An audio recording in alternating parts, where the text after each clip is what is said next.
노벨상을 수상한 한 교수님이 특이한 관용구를 만들어서 쓰곤 하셨는데, 그 관용구는 뭐냐면 샤워실의 바보라는 관용구였습니다. 샤워실의 바보. 이게 뭐냐면요, 설명을 좀 드려야 되는데, 우리가 샤워를 하기 위해 욕실로 들어갈 때 나도 모르게 종종 어리석고 바보 같은 짓을 한다는 겁니다. 그러니까 처음에 샤워기를 틀 때 온수 쪽으로 보통 물을 틀지요. 그런데 적당한 온도의 온수로 기대를 하고 틀었는데 샤워기에서 갑자기 너무나도 뜨거운 물이 확 쏟아질 때가 있습니다. 화들짝 놀라가지고 샤워기 손잡이를 반대로 돌리죠. 냉수 쪽으로 팍 돌립니다. 그런데 그 오래된 집이나 건물에서 경험들 해보셨을 텐데요, 그렇게 손잡이를 돌려도 차가운 물로 이렇게 미지근해지는 데는 시간이 걸립니다. 분명히 돌렸는데 계속 뜨거운 물이 나오는 거예요. 그래서 우리는 성미가 급한 나머지 그 사이를 못 참고 손잡이를 냉수 쪽으로 더 깊게 확 돌려버립니다. 그러면 이제 물 온도가 맞춰져요. 근데 문제는 뭐예요? 반대로 완전히 돌렸기 때문에 이번엔 또 차가운 물이 나오는 거죠. 교수님이 샤워실에 바보라는 이 용어를 쓴 이유는요, 매년 수시로 그때그때마다 엎치락 뒤치락 정신없이 뒤바뀌는 왔다 갔다 하는 우리의 교육 정책을 비꼬면서 한 말입니다. 많은 부모님들이요, 이게 옳다 하면 우르르 몰려가세요. 그런데 이번엔 또 저게 좋다 하면 그쪽으로 확 몰려듭니다. 자녀 교육에 대한 어떤 소신, 확신, 철학 이런 것이 없기 때문에 애꿎은 우리 아이들만 왔다 갔다 고생을 하는 경우들이 있습니다. 그런데 이와 비슷하게요, 신앙교육도 각 가정마다 신앙교육의 확실한 원칙과 철학이 세워져 있는가? 정직하게 돌아보면 그런 것이 잘 정립되어 있지 못하다 고백들 하실 것 같습니다. 여러분, 근데 제가 생각할 때 어떤 일을 하든지 뚝심 있게 의미 있는 결과를 만들어내기 위해서는 반드시 거기에 대한 흔들리지 않는 철학 소신이 뒤따라야 한다, 저는 그렇게 생각을 하고 있습니다. 제가 한 신문 기사에서요, 전통시장에서 먹거리 장사를 하시는 분의 경영 철학을 읽은 적이 있는데, 여러분, 전통시장, 우리 인천에서 제일 큰 전통시장 어디가 있죠? 구월동의 모래내 시장. 이렇게 반응이 없을 줄 몰랐는데 죄송합니다. 그 모래내 시장에 이렇게 한번 가보면 너무 그 분위기가 북적거리는 인파 속에서 설레기도, 활기차는 그런 어떤 설레임을 느끼고요, 또 먹거리도 있고 신기한 물건도 있고 이렇게 좀 뭔가 신나고 힐링되는 그러한 느낌을 받습니다. 그런데 이 사장님이 그렇게 힐링하기 위해서 시장을 찾는 분들이 먹거리 때문에 기분이 상하지 않도록 책임감 있게 음식을 만들어야 한다는 그러한 경영의 철학이 있으셨어요. 그래서 이분은 몇십 년간 지금 먹거리 장사를 해오고 있는데 반드시 매번 똑같은 메뉴일 거 아니에요? 그런데도 질리고 물릴 수도 있을 텐데 팔기 전에 당신이 직접 먼저 먹어본다고 합니다. 그러면서 이런 말씀하세요. 내가 먹을 만하다 싶은 것만 팔지 내가 못 먹겠다는 것은 절대로 한 번도 판 일이 없습니다. 이런 뚝심 있는 철학 때문인지 그 가게에는 손님이 오랫도록 끊이질 않았다고 합니다. 여러분, 우리의 가정을 믿음의 가정으로 바로 세우기 위해 어떠한 철학이 필요할까요? 어떠한 원칙들이 세워져 있어야 될까요? 오늘의 본문은요, 자녀의 신앙 교육에 있어서 성경 구절 중에 가장 유명한 구절이라 할 수가 있습니다. 잠언이 자녀 교육에 대한 이런저런 말들을 많이 하지만 대개는 훈계에 관한 것입니다. 그러나 오늘은 자녀를 언제 어떻게, 말씀으로 어떻게 가르치고 양육해야 할지 중요한 철학적 원리가 농축되어져 담겨져 있는 것을 볼 수가 있는데요, 하나하나 뜯어볼 텐데 근데 제가 좀 여러분께 양해의 말씀을 구하면요, 이런 일이 처음인데 제가 어젯밤에 급성 장염이 걸렸어요. 그래가지고 너무너무 고생을 많이 하고 다 쏟아냈는데 새벽 6시쯤 됐을까요? 딱 멈췄습니다.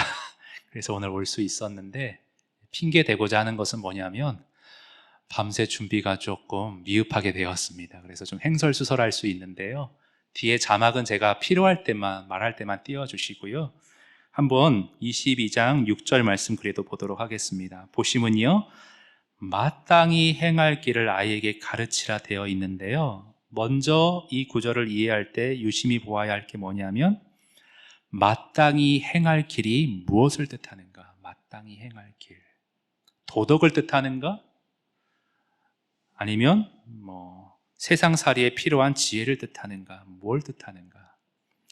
히브리어 원문으로 보면요, 수거적인 표현인 것을 알 수 있어요. 무슨 입에 따라서. 이게 무슨 말이냐면, 여러분 예를 들어서 종들은 주인이 입 밖으로 내뱉는 명령에 따라 움직입니다. 마땅히 행할 길이 나타내고자 하는 바는 무엇이냐면, 주님께서 입 밖으로 우리에게 말씀하시는 명령들을 따라 살도록 아이들을 가르치라는 말입니다. 쉽게 말해 말씀을 가르쳐라, 성경을 가르쳐라, 그 말씀을 이렇게 표현하고 있는 것입니다. 그런데 언제 그렇게 아이들에게 가르쳐야 하냐? 뒷부분 보실까요? 아이들에게 가르치라, 그리하면 늙어도 그것을 떠나지 아니하리라. 여러분 여기서 늙어도 라는 표현은요, 나이를 먹어도, 어른이 되어도 그런 뜻이에요. 다시 말해 신앙교육은 나이를 먹기 전에, 생각이 굳어지기 전에, 어른이 되기 전에 일찍부터, 어릴 적부터 시행할 수 있어야 한다는 말입니다. 그런데 우리는 대개요, 조기 교육하면 학업에 대한 것만 치중하는 경향들이 있습니다. 수학 진도를 미리 빼는 것이 좋은지 나쁜지 막 그런 거 고민하고 있고요. 영어 파닉스는 혀가 굳기 전에 미리 익혀야 된다고 막 열성을 내기도 하고요. 그런데 우리의 자아가 세속적인 자아, 세상의 때를 탄 어떤 자아로 형성되기 이전, 아이들의 연한 마음밭에 믿음의 씨앗을 올곧게 심어주는 일에 대해서는 많은 사람들이 시급함과 중요성을 간과하고 있습니다. 그래서 언제부터, 그러면 어릴 때부터 신앙교육을 하면 언제부터 해야 되냐?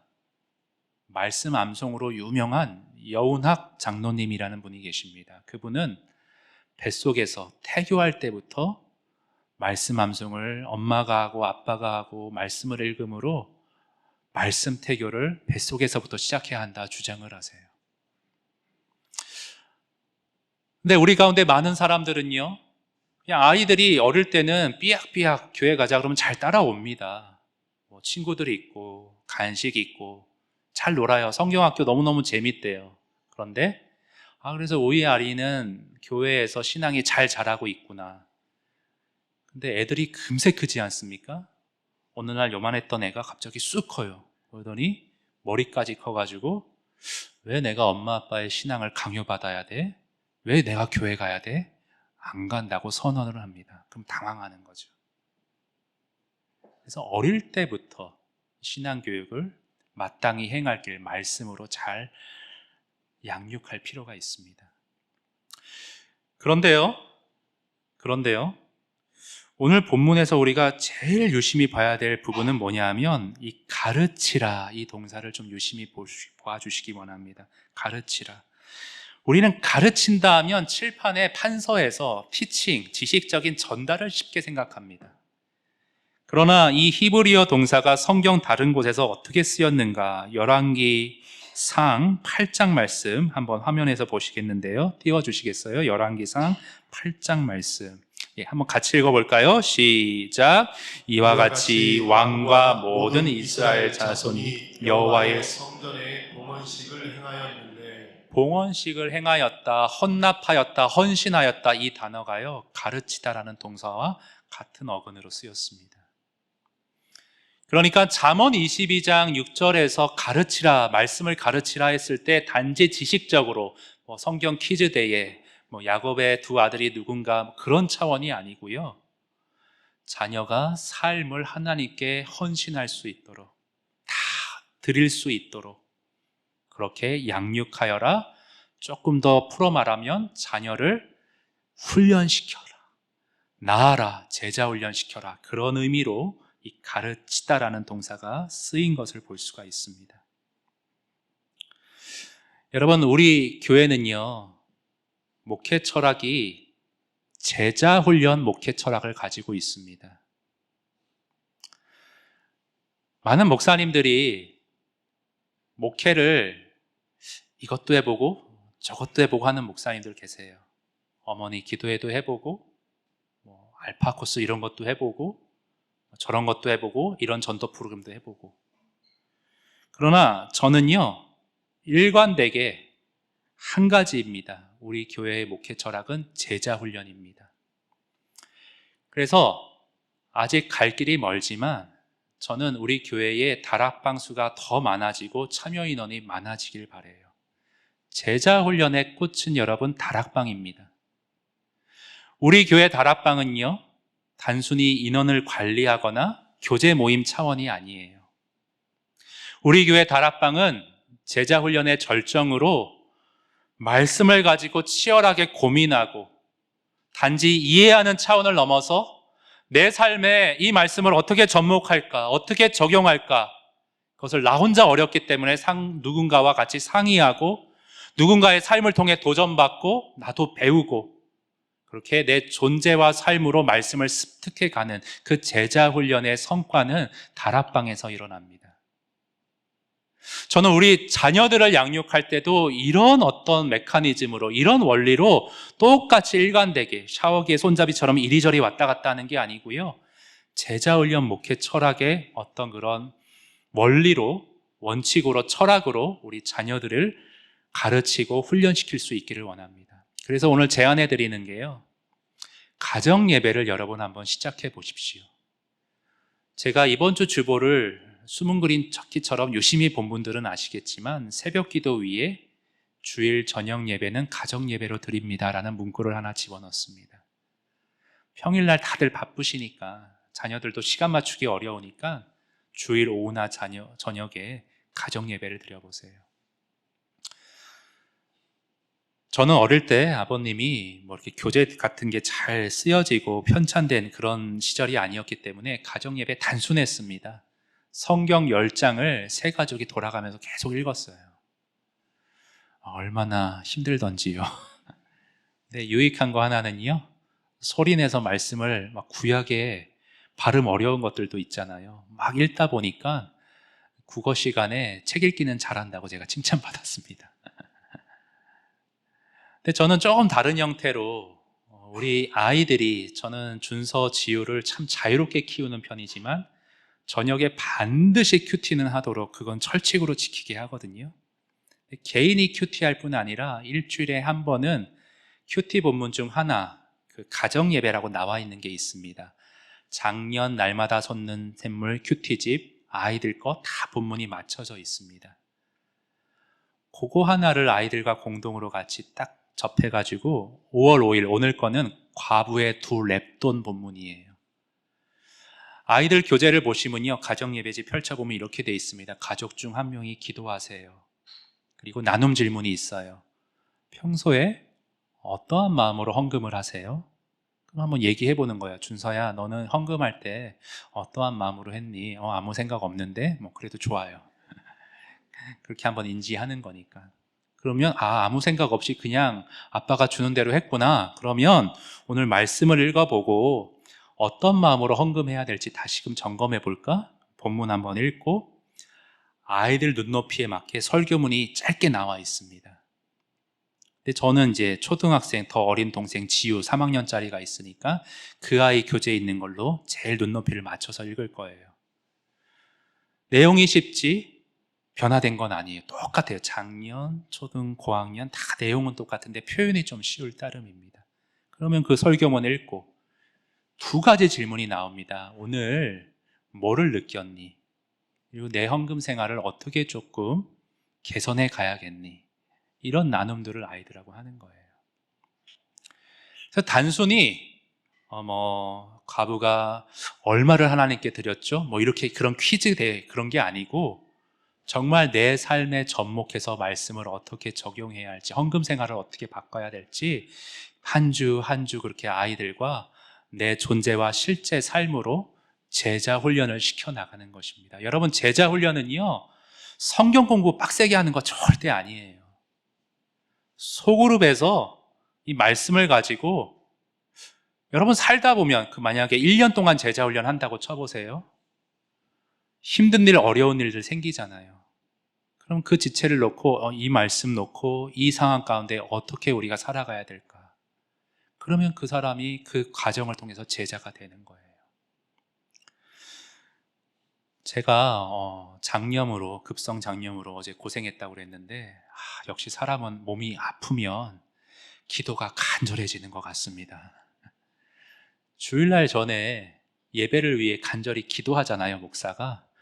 어제처럼 간절하게 기도한 적은 없었어요. 삶의 어려운 고난이요, 정말 변장된 하나님의 축복이라는 말이 맞아요, 여러분. 하나님께 바짝 엎드리게 됩니다.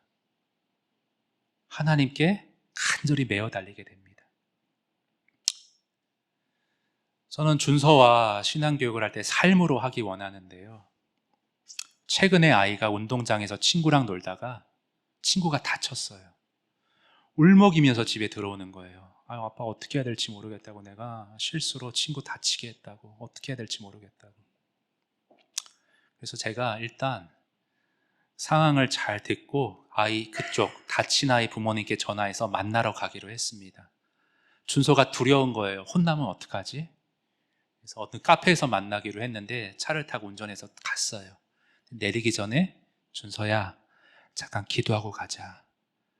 상대방 부모님의 마음이 너무 이 일로 인해서 상하거나 화나지 않도록, 그리고 무엇보다 친구가 빨리 잘 회복될 수 있도록 우리의 마음이 잘 나눠지도록 기도하는데, 준서가 요즘 사춘기거든요. 어쩌라고 뭐 이런 말도 하거든요, 저한테. 근데 차 안에서 기도할 때는요, 제가 이렇게 기도를 했잖아요. 그런데 아멘, 정말 착한 아이가 돼가지고 아멘 하더라고요. 그래서 카페에서 부모님 만나가지고 잘 얘기 나누고 완만하게 서로 마음 나누고 돌아올 때 준서도 이제 마음이 놓였죠. 그때 한 번 더 기도했어요. 이 상황에 동행하여 주신 주님께 감사 기도드리자. 아이들의 삶에 어려움이 없으면 좋겠지만 이런 일들이 있을 때 우리가 평상시에 말씀을, 또 주님을 가까이 하는 삶으로 계속 아이들과 교류한다면 그 아이들은 나의 삶에 동행해 주신 하나님을 그대로 만나게 될 것으로 믿습니다. 여러분, 그렇잖아요. 하나님께서 여러분 인생의 어려운 고비 가운데 주저앉아 있었을 때 조용히 다가와 손 내밀어 주셨잖아요. 눈물 닦아 주셨잖아요, 여러분. 괜찮다고, 내가 너를 사랑하고 너는 내 아들이고 내 딸이라고, 내가 해상의 고통으로 너를 낳았다고, 너는 존귀한 자녀라고, 그렇게 나를 자녀 삼아 주셨잖아요. 우리가 인생 가운데, 인생의 시름 가운데 만났던 하나님, 단지 머릿속에 이론적인 하나님이 아니라 내 삶을 통과하고 내 삶에 체험된 하나님이 아이들과의 대화 속에서 또 인격적인 교류 가운데 삶으로 나눠질 때에 우리 아이들도 커가면서 완벽한 인생 아니잖아요. 고비들이 있을 것입니다. 관문이 있을 것입니다. 그러나 손잡아 주시는 주님, 눈물 닦아 주시는 주님으로 인해 우리 아이들은 힘차게 주님과의 동행함으로 발걸음을 내디딜 수 있을 것입니다. 여러분, 우리 찬양 가운데 그런 찬양이 있습니다. 한번 가사 띄워주면 좋겠는데요. 힘들고 지쳐 낭망하고 넘어져 일어날 일 전혀 없을 때에 조용히 다가와 손잡아 주시며 나에게 말씀하시네. 나에게 너무 실망해서, 왜 이것밖에 안 되냐고 실망해서 너무 연약한 나 자신 때문에 고통 속에 눈물을 흘릴 때에 내가 그런 너를 위해 못자국 난 손길로 십자가에 매달렸다. 그 사랑으로 내 눈물 닦아주시며 나에게 말씀하시는 주님, 뭐라 하시죠? 너는 내 아들이라 내 딸이라 오늘날 내가 낳았도다. 나의 사랑하는 아들이니 일어나거라. 내가 네 삶을 지키고 돌보고 인도해 주겠다 말씀하시잖아요. 여러분, 이 찬양 함께 부르시면서 내 삶에 어려운 가운데 동행해 주셨던 하나님을 다시금 되새기며 우리 자녀에게 내가 체험하고 간증한 이 하나님, 삶의 교감, 인생의 인격의 교감 속에서 그대로 전수해 주겠다, 훈련시키겠다, 가르치겠다, 그러한 다짐으로 우리 이 찬양 함께 불렀으면 좋겠습니다.